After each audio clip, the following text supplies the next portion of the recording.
North to south, coast to coast, around the world. This is the Wells Reports. What is this broadcast? Well, it's hour number 2 of our broadcast that brings you the news, the real news, truthfully reported.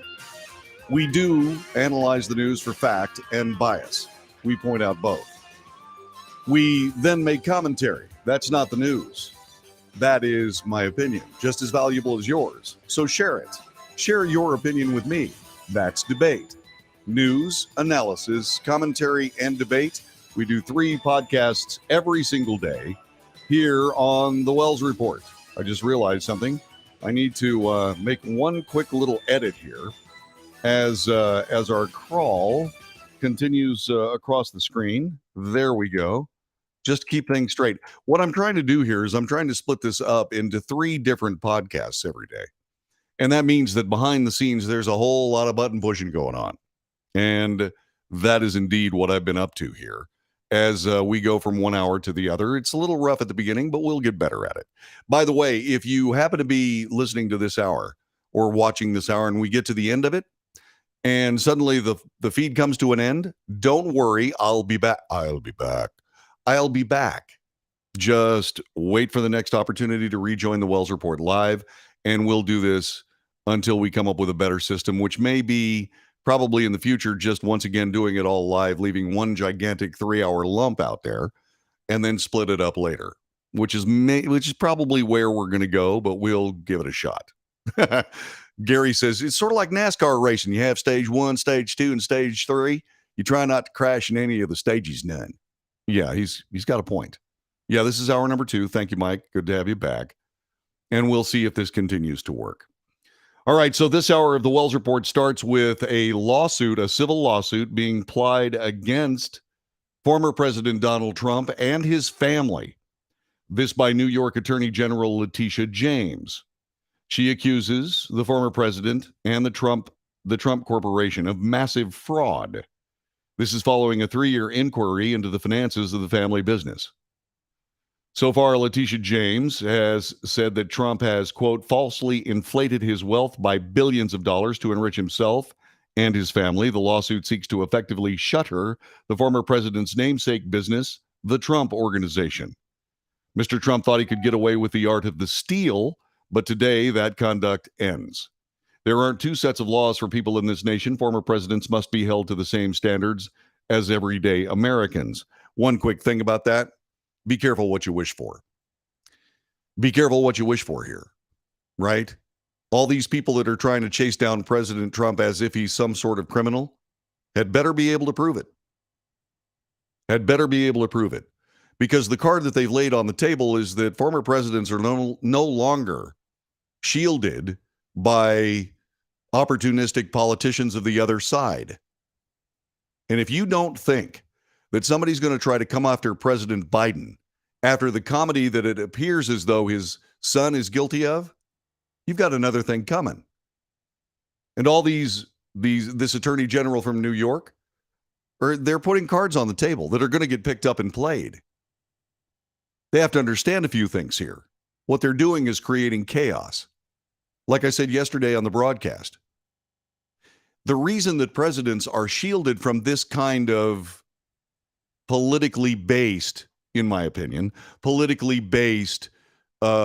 prosecution, et cetera, is because you can indeed render the presidency unwinnable, unexecutable. The president of the United States is chosen by the people, not all of them. If the other political party determines that this president is somehow not worthy in their eyes, which is perhaps all of them, what will end up happening is that nobody's going to run for president. And then what will we have? What, Nancy Pelosi's going to pull everybody in the Congress and appoint a president? Is that what we're going to do? We're going to go to a parliamentary system where the executive branch is essentially a plaything of the legislative branch? I don't think so. All of this is unconstitutional. It's going to wind up in the Supreme Court of the United States. And what we're going to end up with is the Supreme Court of the United States returning the president to a place where In some cases, most cases, in fact, he is above the law. What we saw with this impeachment comedy during the Trump administration times two is the fact that sooner or later we're going to have to define what the president can be impeached for. May I suggest it would be violations of actual law instead of political buddy making. The president went to Washington, D.C., not to make friends. He went there to drain the swamp. Well, the swamp is fighting back. And Letitia James is the latest to prove that she's part of it.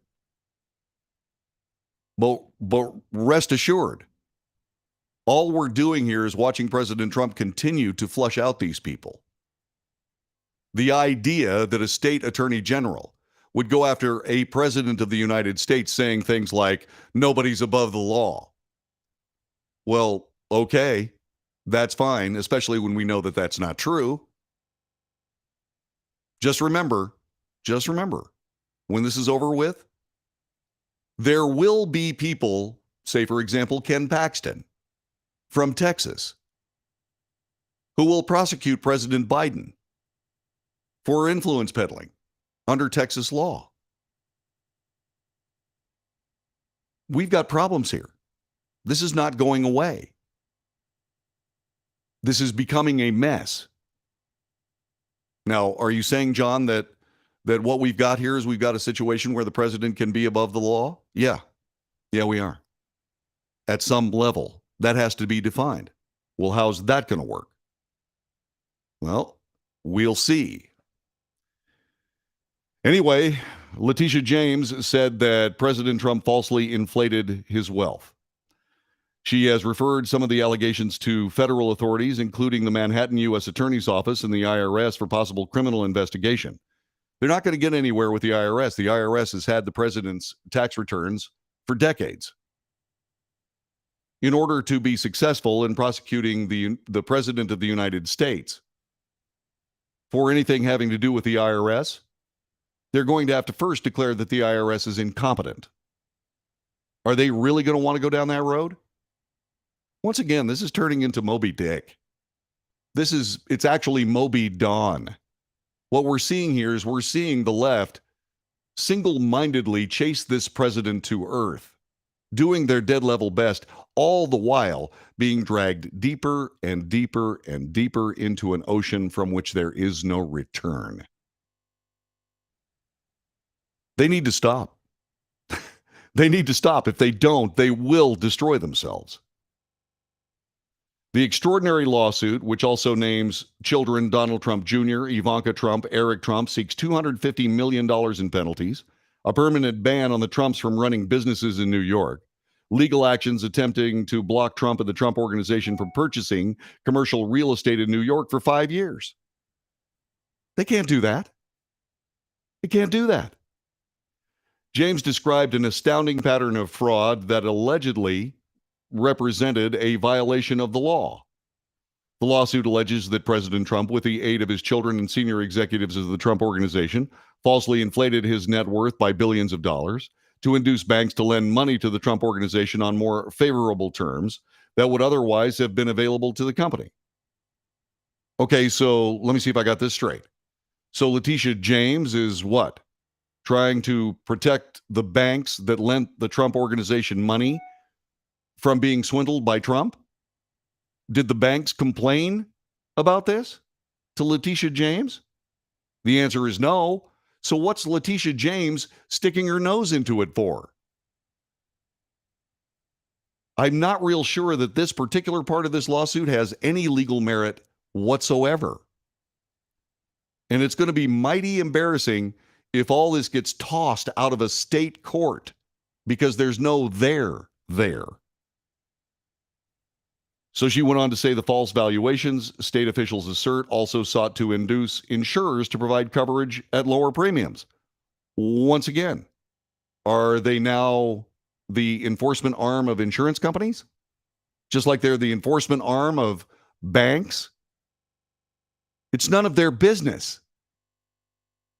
For a decade, Trump and his businesses, according to this lawsuit, created more than 200 false and misleading valuations of assets on his annual statements of financial condition to defraud financial institutions.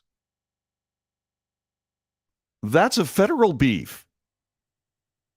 Honestly, this is a federal problem. She can't charge at a state level federal crimes. And she can't sue to try to have some sort of redress on what she considers to be federal crimes, uncomplained about and unproven in federal court. What's she doing? I have no idea. And I'm beginning to wonder whether she has any idea or not. I do not have any idea. You know what? This is happening at the wrong moment. I'm going to stop it. Let's see, the next time start is at 2018. No, that's not what we need to do. So having a little bit of trouble with our machine here. Let me get this worked out here. Yeah, we're having a little bit of trouble with the machine today. Okay. It's okay, that's good. Yeah, it's attempting to run off at the mouth. And so I don't know why it's doing it. By the way, someone points out that Ken Paxton is facing his own felony charges. Right. Yes, he is. And we'll see if they go anywhere. They've sort of done nothing. Yeah, so why no criminal charges? Why just civil charges? Well, because they can't prove a crime. Believe me, if they could prove a crime against President Trump, they'd be doing it. But they simply can't. So New York's the Trump family political allies fired back today, accusing the Attorney General, a Democrat, of engaging in politically motivated campaign against the former president and his family. Quote, New York's radical Attorney General Letitia James is using her office to attack President Trump just 48 days before her own elections. These politically charged witch hunts will fail. That came from the Trump War Room, a rapid response arm of the former president's Political Action Committee. Donald Trump referred to the legal action as bullsh. Dem witch hunt continues. Eric Trump also cast the lawsuit as a political attack, asserting that James was not acting in a role as Attorney General, but serving as an arm of the DNC, the Democrat National Committee. The Attorney General's legal action is based largely on annual assessments of Trump's net worth, known as statements of financial condition, compiled by the Trump Organization executives issued by the former president's accounting firm. So once again, she's saying that the president's accounting firm is incompetent and parties to a crime. I don't see this going anywhere. I just don't see this going anywhere. How about you? Now, I've got questions for you. Okay, here are the questions. First of all, is Letitia James doing the right thing? Yes or no, and why? Do you believe that Donald Trump should be sued in New York State court? Yes or no, and why? Do you believe that this will be successful? Yes or no, or why? And by the way, yes or no, and why? But is this just political harassment on the part of the New York Attorney General? Sure looks like it to me. I don't see this going anywhere. She can't unilaterally just decide that she's going to operate as an enforcement arm for banks, accounting firms, etc. This is the Wells Report. We'll be back with more coming up in just a moment.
This is the Wells Report. My name is John David Wells. Our telephone number is 817-379-2172. Do you believe that Attorney General Letitia James of New York has actual standing to try to sue President Trump in civil court? You know, fraud is a crime. Why isn't she charging him with fraud? Well, because in a criminal case, you have to actually have evidence. In a civil case, you can say, well, there's a preponderance of evidence, which is not beyond reasonable doubt. She can't win a criminal case. And so what she's trying to do is just come up with a fancy enough argument to take some money out of the Trump organization. And she's going after everybody in the Trump organization to do it. This is political harassment. I don't see this going much of anywhere. How about you? Do you think she's doing the right thing, or do you think this is just another version of the very ugly concept of the October surprise, which is where right before an election, 49 days, by the way, you do something to try to besmirch the possible impact on, say, for example, an election by a particular candidate. In this case, it's not President Trump. What Letitia James is trying to do is create problems politically for everyone that has been endorsed by President Trump. These people are so desperate to keep President Trump from being successful in this nation, and so desperate to keep the people he supports from being successful in this nation, they are absolutely exposing themselves as willing to do anything to subvert law, the rule of law in the United States, using the trappings of the justice system in a grotesque display of partisan politics. That's what this is.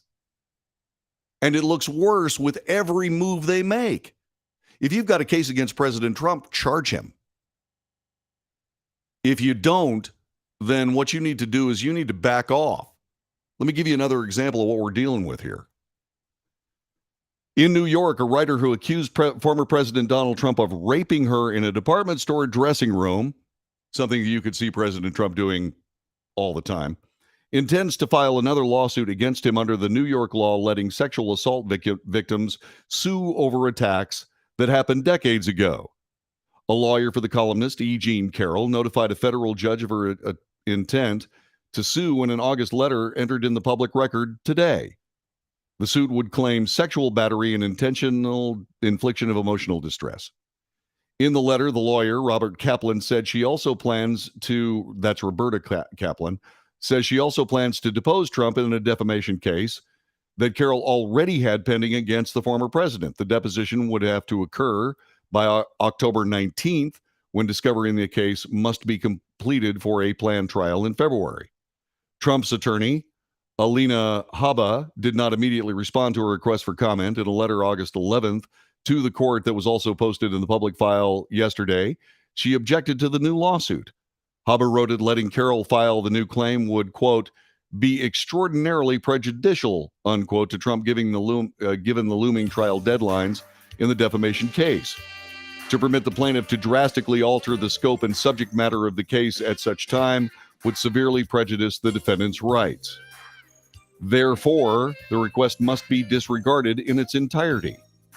Kaplan has declined to comment. Yeah, okay, so once again, nobody's above the law, except, of course, for Hillary Clinton and Joe Biden and so on and so on. Those guys are certainly above the law. You know, James Comey and Andrew McCabe and John Brennan, those guys are above the law. Well, also James Clapper and Michael Hadley, those guys are above the law. Well, Peter Strzok, well, but certainly not President Trump. Okay, that's an opinion, by the way. All that little screed was an opinion. You're listening to the Wells Report. We'll be back with more coming up in just a couple of moments. You stay right there.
This is the Wells Report. My name is John David Wells. Our telephone number is 817-379-2172. Looks like the Department of Transportation of Oklahoma, ODOT, the Oklahoma Department of Transportation, is in the house.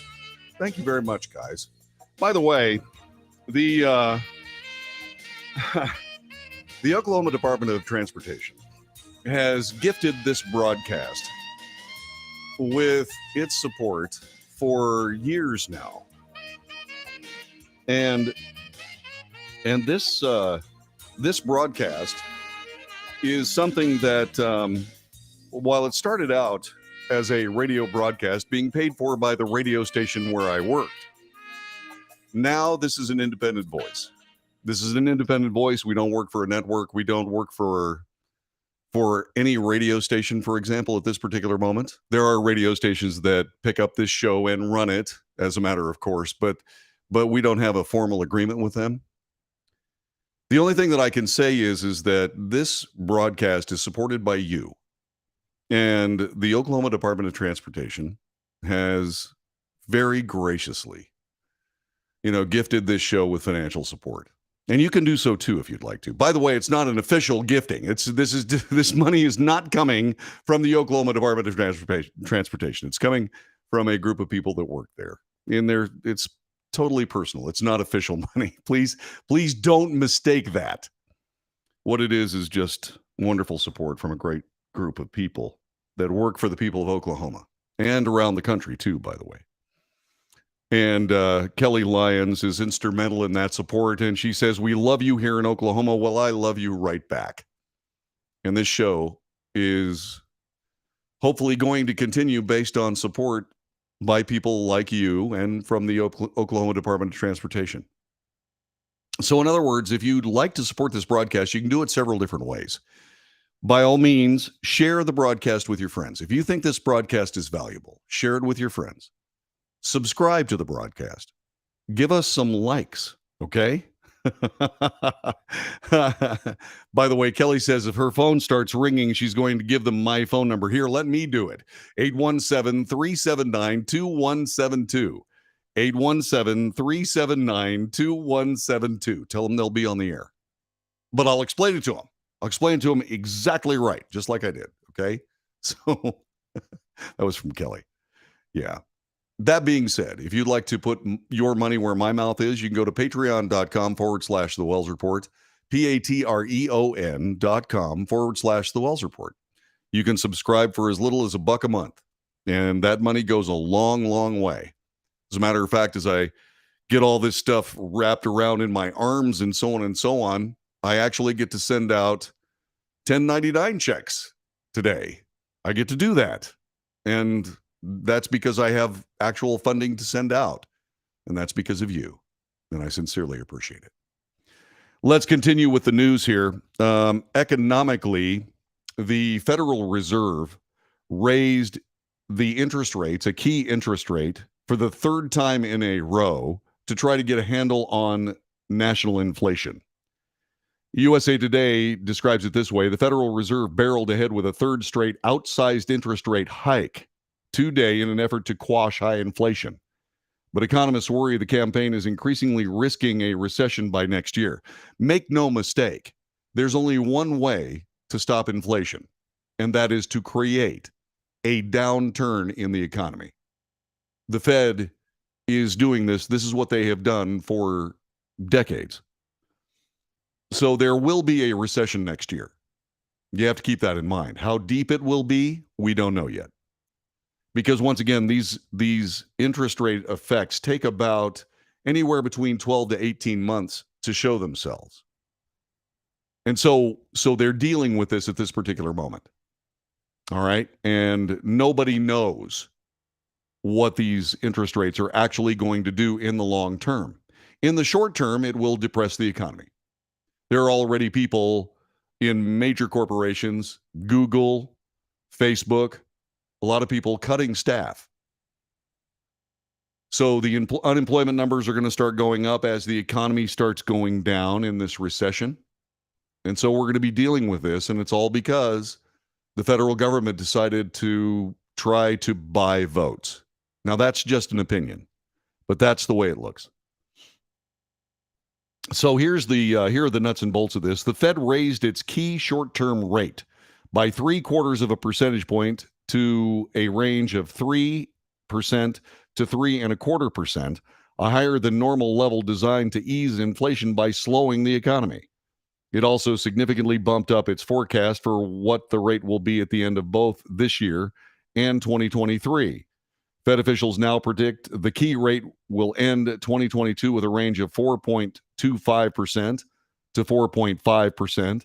That's a full percentage point above the 3.25 and 3.5 they projected in June, and close out next year at 4.5% to 4.75%, according to a median estimate.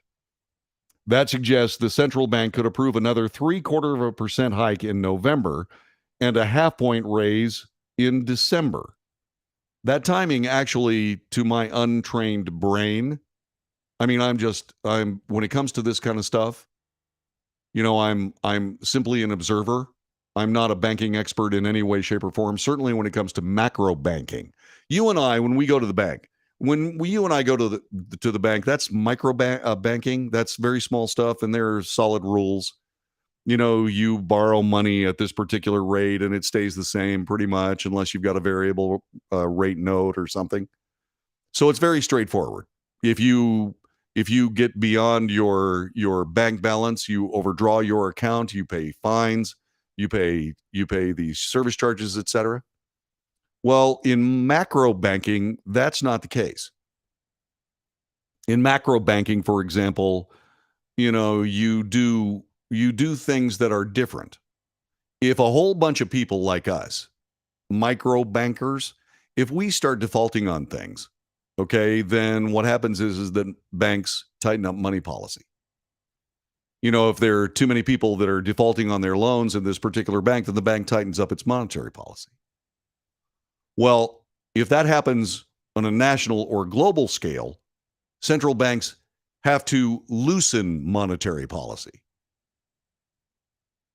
And so what ends up happening is that it's counterintuitive. The Great Depression was caused by the Fed taking standard micro banking practices and applying them to a macro circumstance, the entire national economy, instead of just individual borrowers. That's what caused the Great Depression. They admit it. So when that credit freeze happened in 2008, when that happened, what they ended up doing was doing exactly the opposite. It was brilliant banking. Then they raised interest rates to soak up all the extra money that they put into the world economy. It worked like a charm. It was some of the most brilliant intellectual effort that we've ever seen as human beings, and it really didn't get talked about by much. It didn't get talked about much. I talked about it on the Wells Report because I could actually see how magnificent all this banking was. Now, there's going to be some mighty fancy banking to keep the economy from crashing. And once again, you have to look out 12 to 18 months in all of these things you're doing. Like the Fed is saying, okay, we're raising it another 0.75 of a point, 75 basis points. I wouldn't necessarily think that they're going to go as high as they're saying they might at the end of this year. It depends on the inflation numbers. Once again, they've got to cool off the entire economy. And that's going to mean higher unemployment. It's going to mean lower wages. It's going to mean a long-term problem. But they can't go too far too fast, because it's going to bottom out. And yes, there are people that say, well, who's responsible for all this? Well, it's the Biden administration. They're responsible for all of this. So what will the voters think about it? Well, time will tell. But if you start looking ahead, say, even 2 years, a struggling economy in 2023, maybe the beginnings of a recovery in 2024, that's not going to look good for an election of a Democrat president in 2024. There have been 2 presidents in my life that did very, very well at running the economy. One was Ronald Reagan, who was actually an economist. And the other one was Donald Trump, who followed many of the same precepts that Ronald Reagan did. He just made them bigger because the economy was bigger than Ronald Reagan had to work with. 40 years down the road, you'd expect it to be. And so, President Trump cut taxes, cut regulations, made it possible for the oil companies to make big money. We ended up having $1.80 gas, which meant that there was more money in our budgets. Prosperity reigned. Inflation didn't go anywhere. Did not go anywhere. It was the perfect economy. Will the American people want that back? Probably. We know who can do it. Will, say, for example, a non-politician like President Trump be able to do that again? Yes. Yes. But will a politician like Ron DeSantis or even Mike Pompeo, if they're the president, will they follow in those footsteps? Probably not. They'll probably just try to manage a very slow and gradual recovery because they have to wait another 4 years for their reelection. Donald Trump doesn't care. He just wants the economy to be great. He wants the people of the United States to have a government that works to their advantage instead of in spite of them. And he is going to, if he is elected president in 2024, is going to stomp on a lot of executive branch agencies because he can. One of them is the FBI. Another is the DOJ. There are going to be real problems for those organizations, which is why the DOJ is trying to figure out some way of getting this guy out of circulation. Can you imagine what Donald Trump would do with the DOJ after all he's been through if he's elected president again? Well, they know that too. So let's get back to the economy. So what they're trying to figure out is exactly how to do this without crashing the economy. Within the next year or two, higher rates will restrict economic activity. Fed policymakers expect growth to weaken substantially. The central bank expects to cut the federal funds rate by about 0.75 of a point in 2024, presumably in response to a slowing economy or possibly a recession. There's going to be a recession. There's no doubt about it. And so now what we have to figure out is how deep it's going to be. At the news conference, Chair Jerome Powell said the Fed's chief goal is bringing down high inflation. We cannot fail to do that. True. But he said achieving that will probably mean pain for the economy and millions of Americans. I think there's a very high likelihood that we will have a period of much lower growth, and it could give rise to an increase in unemployment. Yeah, it absolutely is. Because these companies are going to have to shed workers to cut costs. That means there will be people that don't have jobs that need support. And that's going to be unemployment, et cetera, which is going to mean that there will be less money in the budgets for states for budgetary optional items, the things the states do to make people happy. I mean, this has got long-term implications. And it all started because the green people, the green lobbyists, wanted the United States economy to land in a place that hasn't been created yet. And all of this is exacerbated by, at the worst possible time, the president deciding that we were going to depend on other countries for our energy needs. Huge mistake. It's going to take 8 years, 6 to 8 years for us to climb out of this mess. And the more money the government gives away, the longer it's going to take. This is almost like it was during the Great Depression. The government continued to put out all these large hunks of cash, which continued to depress the natural recovery of the economy. It artificially kept the economy down. What stopped it all was World War II. I don't think we can depend on World War III to fix these problems for the United States economy. And remember, the United States economy drives the world economy. So if the United States economy is in a recession, the world economy is going to be in a deeper recession. So once again, these decisions may make some sense to a very narrow, small group of people that don't like the United States of America being the leaders of the world. But they are sure going to screw up an awful lot of people's lives for their own particular political delirium. That's the way I see it. How do you see it?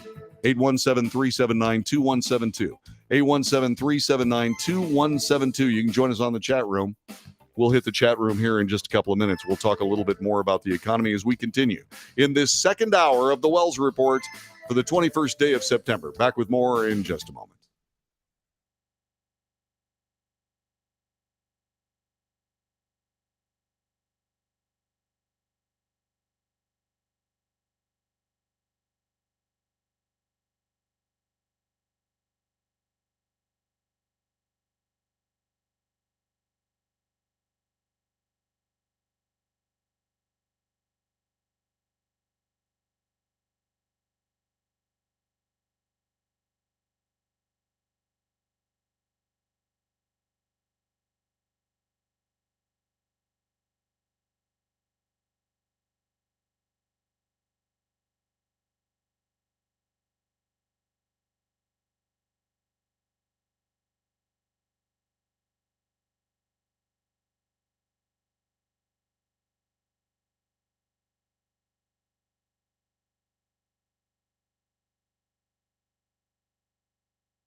This is the Wells Report. My name is John David Wells. Telephone number is 817-379-2172. And so, one of my Democrat friends said, you mean they raised interest rates again? Yeah. You know that spending, the $1.9 trillion, the infrastructure bill, all of this stuff, the loan, the education loan buyback, all that money going into the economy has to get paid for. All that spending has to get paid for. There's no free lunch. And this is the price. Inflation starts going up. The Fed says, whoa, we better slow this down. So they slow the entire economy down. See, this is an artificial construct. This is an artificial construct. This is a self-inflicted economic wound. And the problem with it is these people, for whatever reason, either don't care or don't know. I suspect, as I keep telling you, we find ourselves in a position where we have to say, okay, are these people malevolent or are they just ignorant/incompetent? I'm beginning to think it's malevolence. Because you've got a supply chain issue because of COVID-19. You've got all these ships out there in the bays. You've got problems with trucking in California. This is all done by leftist forces. You have to have some sort of special California license to run freight in a truck out of California. Where'd that come from? All of these ships are still off the coast of California, just anchored there. They have no place to go. They can't take all the goods and services, or they can't take the goods that are being shipped into America back to their originating countries. They're just sitting there. So supply chain issues.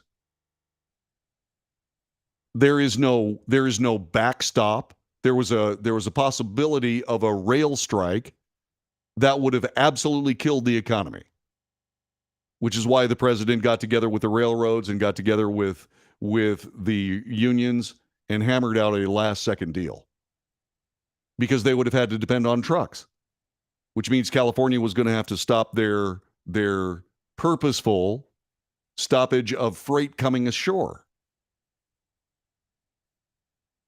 The president also exacerbated all of this by forcing energy costs through the roof by refusing to produce American energy. There's no reason for our enemies to backstop his decision to stop harvesting American energy to satisfy the needs of the economy. And so they didn't do it. Saudis didn't do it. Nobody did it. So diesel fuel is almost $5 a gallon. So everything being carried by a truck is now more expensive. And so once again, prices go up. This is an inflationary spiral that's been self-inflicted. We may have been able to get through all of this without so much of a problem if the president had decided to continue the energy policies that were left to him by President Trump, but he didn't. And that was the first domino to fall in where we are now.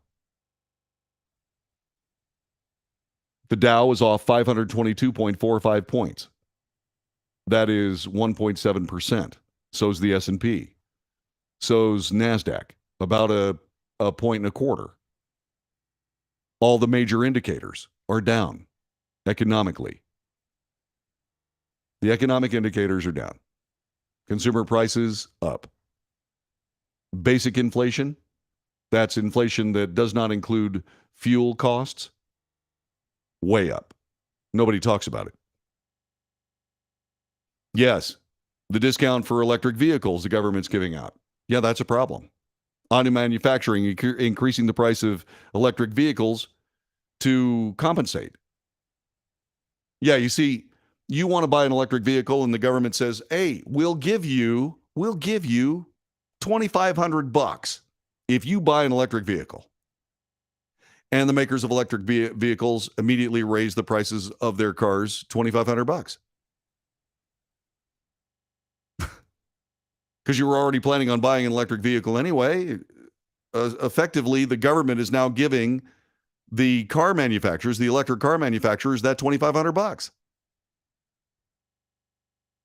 It's how insurance works. You want to buy a pair of glasses, so you get eye insurance, vision insurance that allows you to have $150 for frames and lenses. Great. I don't have to pay that $150. Yes, you do, because everybody making eyeglasses immediately raised their prices $150. Is that honest? Is it straightforward? Is it good? Yeah, because it's a free market society. The only way you can stop it from actually working is get away from a free market economy. And how do you do that? Well, you kill capitalism.